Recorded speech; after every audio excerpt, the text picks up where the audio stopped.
आप सभी को मेरा नमस्कार एवं सुप्रभात। आज हम रासायनिक अभिक्रियाएं एवं समीकरण जो चैप्टर पढ़ रहे थे उसी के आगे जो टॉपिक है रासायनिक अभिक्रियाओं के प्रकार, इसके बारे में पढ़ेंगे। तो रासायनिक अभिक्रियाओं के प्रकार के अंतर्गत क्या क्या आते हैं? संयोजन अभिक्रिया पहला जो है, दूसरा है वियोजन अभिक्रिया, तीसरा है आपका विस्थापन अभिक्रिया और चौथा है द्विविस्थापन अभिक्रिया। तो सबसे पहले हम देखते हैं कि रासायनिक अभिक्रिया मतलब होता क्या है। तो रासायनिक अभिक्रिया में परमाणु न तो बनते हैं और ना ही नष्ट होते हैं। देखिए कि रासायनिक अभिक्रिया में परमाणु न तो बनते हैं और ना ही नष्ट होते हैं। रासायनिक अभिक्रिया में रासायनिक परिवर्तन होता है, मतलब ये कि अभिकारक जो है वो क्रिया करके एक नया पदार्थ या उत्पाद बनाता है, वो क्या कहलाता है? आपका रासायनिक अभिक्रिया कहलाता है। ठीक है, आगे देखते हैं इसके प्रकार में कि संयोजन अभिक्रिया किसे कहते हैं। संयोजन अभिक्रिया किसे कहते हैं? तो ऐसी अभिक्रिया जिसमें दो या दो से अधिक अभिकारक, ऐसी अभिक्रिया जिसमें दो या दो से अधिक अभिकारक आपस में क्रिया करके एक नया पदार्थ या उत्पाद बनाता है, उसे हम संयोजन अभिक्रिया कहते हैं। संयोजन अभिक्रिया ऐसी अभिक्रिया है जिसमें दो या दो से अधिक अभिकारक मिलकर आपस में मिलकर या क्रिया कर एक नया उत्पाद या पदार्थ बनाते हैं, वो क्या कहलाता है? संयोजन अभिक्रिया कहलाता है। उदाहरण के माध्यम से मैं आप लोगों को समझाना चाहूँगी। तो मैं एग्जाम्पल लूँगी, कार्बन प्लस ऑक्सीजन, ये दोनों ही मिलकर क्या बना रहे हैं? CO2 बना रहे हैं। यहाँ पर अभिकारक के रूप में कौन कौन से हैं? कार्बन और ऑक्सीजन हैं। ये दोनों ही अभिकारक आपस में क्रिया करके कार्बन डाइऑक्साइड बना रहे हैं, मतलब नया उत्पाद बना रहे हैं। यह क्रिया क्या कहलाएगी? संयोजन कहलाएगी। ठीक है, यहाँ पर कार्बन और ऑक्सीजन दोनों ही आपस में क्रिया कर रहे हैं और ये क्रिया करके CO2 यानी कार्बन डाइऑक्साइड बना रहे हैं। तो क्या कहलाएगा? यह संयोजन क्रिया कहलाएगा। यहाँ अभिकारक के रूप में कौन कौन सा है? कार्बन और ऑक्सीजन। तो अभिकारक क्या है? दो या दो से अधिक हो सकते हैं। तो यहाँ पर अभिकारक कितने हैं? दो। तो ये दो अभिकारक आपस में क्रिया करके एक नया पदार्थ यानी कार्बन डाइऑक्साइड बना रहा है, उसे हम क्या कहेंगे? संयोजन अभिक्रिया कहते हैं। ये आपका क्या हो गया? पहला उदाहरण हो गया। मैं एक और उदाहरण लेना चाहूंगी, किसका? हाइड्रोजन और किसका? ऑक्सीजन का। ये दोनों ही मिलकर क्या बना रहे हैं? पानी का निर्माण कर रहे हैं। आप देख रहे हो कि हाइड्रोजन और ऑक्सीजन दोनों ही मिलकर क्या बना रहे हैं? पानी बना रहे हैं। मतलब यहाँ अभिकारक के रूप में कौन कौन है? हाइड्रोजन है और ऑक्सीजन है अभिकारक के रूप में, और ये दोनों ही आपस में क्रिया करके क्या बना रहे हैं? पानी बना रहे हैं। मतलब ये क्या हो गया? एक नया पदार्थ या उत्पाद हो गया। तो यह क्या कहलाएगा? संयोजन अभिक्रिया। ठीक है, यहाँ पर देखिए हाइड्रोजन 4 है, यहाँ भी 4 है और ऑक्सीजन 2 है, तो यहाँ पर भी ऑक्सीजन 2 है। आप लोग को समझ में आ ही गया होगा कि संयोजन अभिक्रिया होता क्या है। आगे इसको मैं एक प्रयोग के माध्यम से बताना चाहूंगी कि संयोजन अभिक्रिया क्या होता है। मैं संयोजन अभिक्रिया को एक प्रयोग के माध्यम से आप लोग को बताना चाहूंगी। उसके लिए सबसे पहले हमें क्या पड़ेगी? बीकर की जरूरत पड़ेगी। किसकी जरूरत पड़ेगी? बीकर की। इस तरीके से मैंने बीकर बना लिया। ये क्या है? आपका बीकर। ठीक है, ये आपका बीकर हो गया। फिर मुझे किसकी जरूरत पड़ेगी? कैल्शियम ऑक्साइड की। किसकी?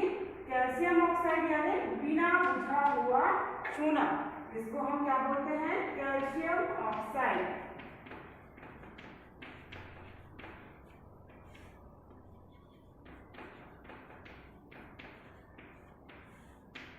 फिर मुझे क्या पड़ेगा? जल की जरूरत पड़ेगी। किसकी?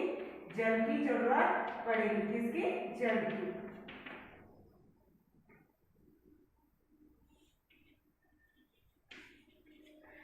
मुझे इसको प्रयोग के माध्यम से समझाने के लिए किन किन चीज़ों की आवश्यकता हो रही है? बीकर, चूना, मतलब चूना जो बिना बुझा हुआ चूना है उसकी ज़रूरत पड़ेगी, जिसको हम कैल्शियम ऑक्साइड कहते हैं, और किसकी, जल की जरूरत पड़ेगी। तो सबसे पहले मैं क्या करूँगी, एक बीकर लूँगी और उस बीकर में जो चूना है, मतलब बिना बुझा हुआ चूना है, कैल्शियम ऑक्साइड, उसको क्या करूँगी मैं इस बीकर में डालूंगी। आपको यहाँ पर चित्र में दिखाया गया है, ये जो गोले गोले रूप में छोटे छोटे टुकड़े के रूप में देख रहे हैं वो क्या है, बिना बुझा हुआ चूना। मतलब आप लोग घरों में जो पुताई करने के लिए यूज करते हो, उपयोग करते हो, जैसे वो पत्थर के समान आप लोग को दिखता है क्या, चूना, दिवाली के समय जनरली आप लोग उपयोग करते हैं, उसी चूने की बात हो रही है जो बिना बुझा हुआ चूना बोलते हैं, कैल्शियम ऑक्साइड, उस वही चूना है। तो सबसे पहले मैं एक बीकर लूँगी, उसमें क्या डालूंगी, बिना बुझा हुआ चूना यानी कैल्शियम ऑक्साइड को डालूंगी, फिर उसमें क्या डालूंगी, पानी डालूंगी। पानी डालने पर क्या होगा, हमें ये देखना है कि जो बीकर है वो गर्म हो रहा है कि ठंडा है कि क्या है, इसको छूकर देखना है। तो सबसे पहले आप लोगों ने बीकर लिया, उसमें कैल्शियम ऑक्साइड को डाले बीकर में, उसके बाद उसमें पानी डाले, फिर उसको देखोगे तो बीकर जो है वो क्या होता है, हल्का गर्म होने लगता है। ठीक है, क्यों होता है आगे बताऊंगी। तो एक बार और दोबारा देखिए कि बीकर, सबसे पहले हम बीकर लिए, उसमें क्या डाले, कैल्शियम ऑक्साइड डाले यानी बिना बुझा हुआ चूना डाले, उसमें फिर हम क्या डालते हैं, पानी डालते हैं।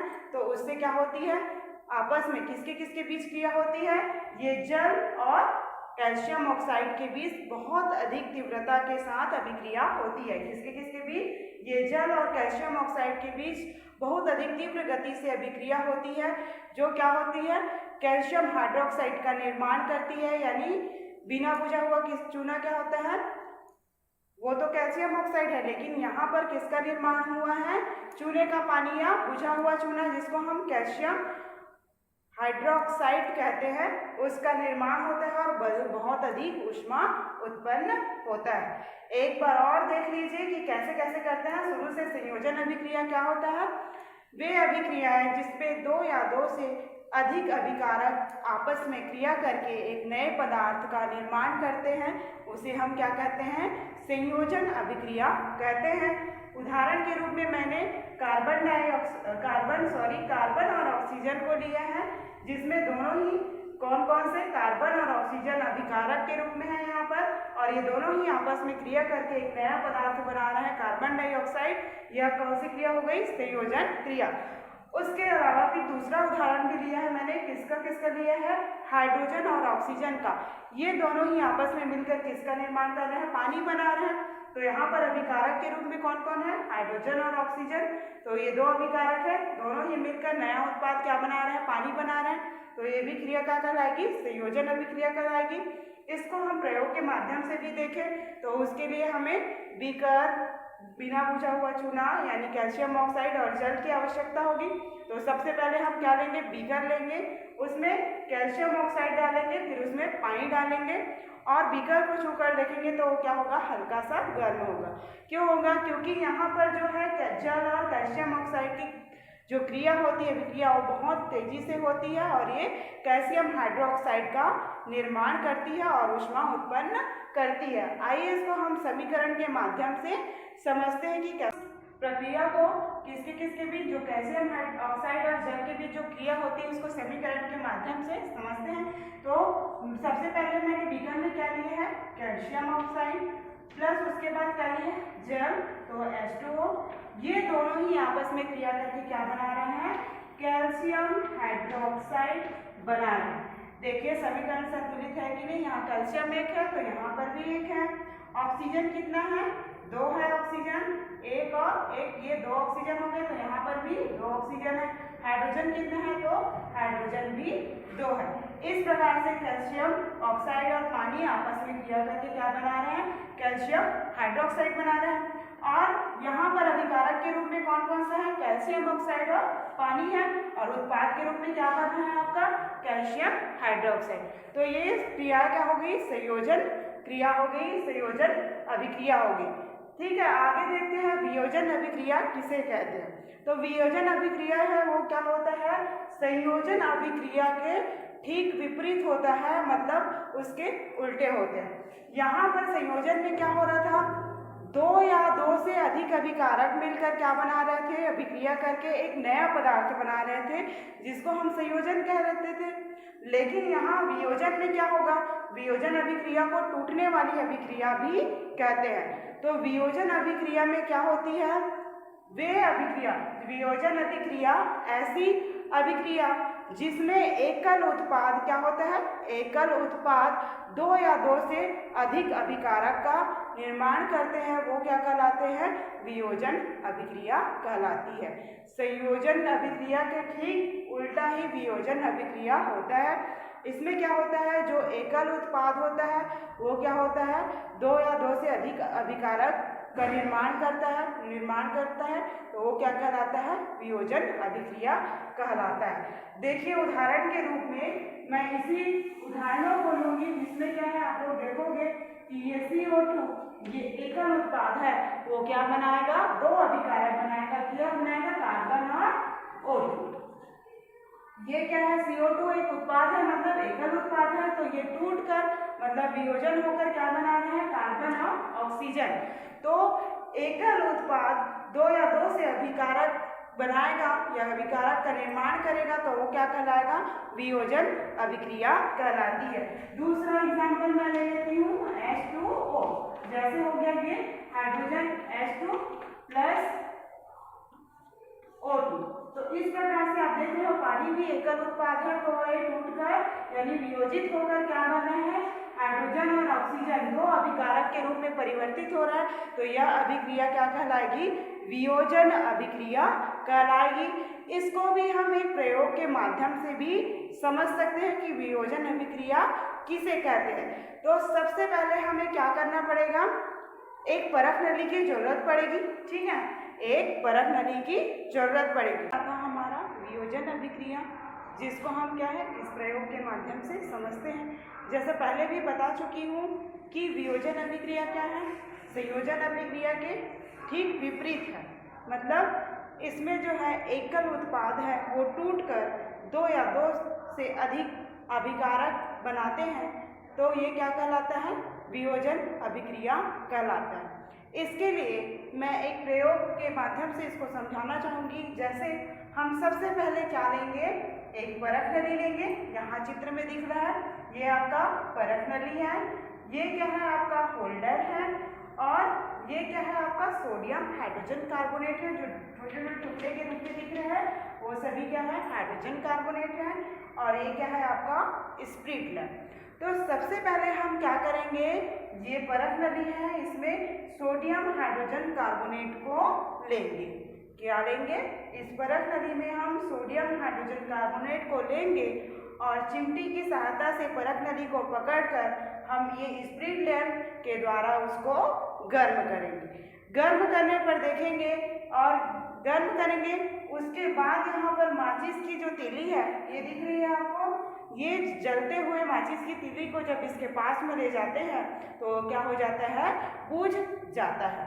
एक बार देखिए इस प्रक्रिया को, वियोजन अभिक्रिया को अभी मैं समीकरण के माध्यम से और समझाना चाहूँगी कि इस जो प्रयोग में जो क्रिया हो रही है वो किस प्रकार से अभिकारक के रूप में टूट रहे हैं, दो या दो से अधिक। तो देखिए सबसे पहले हम एक परख नली लेंगे, उसमें सोडियम हाइड्रोजन कार्बोनेट डालेंगे।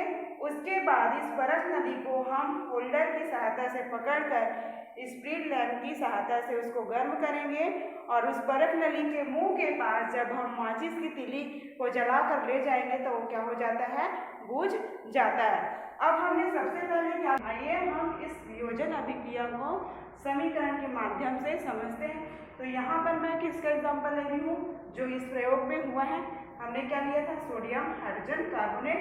तो ये हमारा किसका सूत्र है? Sodium hydrogen carbonate. तो ये सोडियम हाइड्रोजन कार्बोनेट है वो ये एकल उत्पाद है, ये क्या होगा? ये टूटकर यानी वियोजित होकर या टूटकर एक से अधिक अभिकारक निर्माण करेगा, तो वो क्या कहलाएगा? वियोजन अभिक्रिया। तो यहाँ पर सोडियम हाइड्रोजन कार्बोनेट क्या बना रहा है? सोडियम कार्बोनेट पानी और कार्बन डाइऑक्साइड के रूप में टूट रहा है। तो आप लोग को समझ में ही आ गया होगा कि ये सोडियम हाइड्रोजन कार्बोनेट है वो एकल उत्पाद है जो दो या दो से अधिक अभिकारक का निर्माण कर रहा है। यहाँ अभिकारक के रूप में कौन कौन सा है? सोडियम कार्बोनेट है, पानी है और कार्बन डाइऑक्साइड है। मतलब यहाँ पर तीन अभिकारक है। तो इस प्रकार समीकरण को संतुलित है कि नहीं इसको भी देख लेते हैं। यहाँ सोडियम कितना है आपका 2 है, तो समीकरण की दूसरी ओर भी 2 सोडियम है।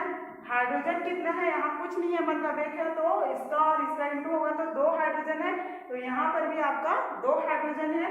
कार्बन की बात करें तो यहाँ पर भी कुछ नहीं है, मतलब एक है, तो 2 का इंटू हो जाएगा, तो कार्बन कितने हो जाएंगे 2, तो यहाँ पर भी 1 कार्बन और ये 1 कार्बन, मतलब कितने हो गए 2 कार्बन। अब ऑक्सीजन की बात करें तो यहाँ पर 3 दिया है, इसके सामने 2, तो इसका और इसका इंटू हो जाएगा, तो कितने ऑक्सीजन हो जाएंगे 6।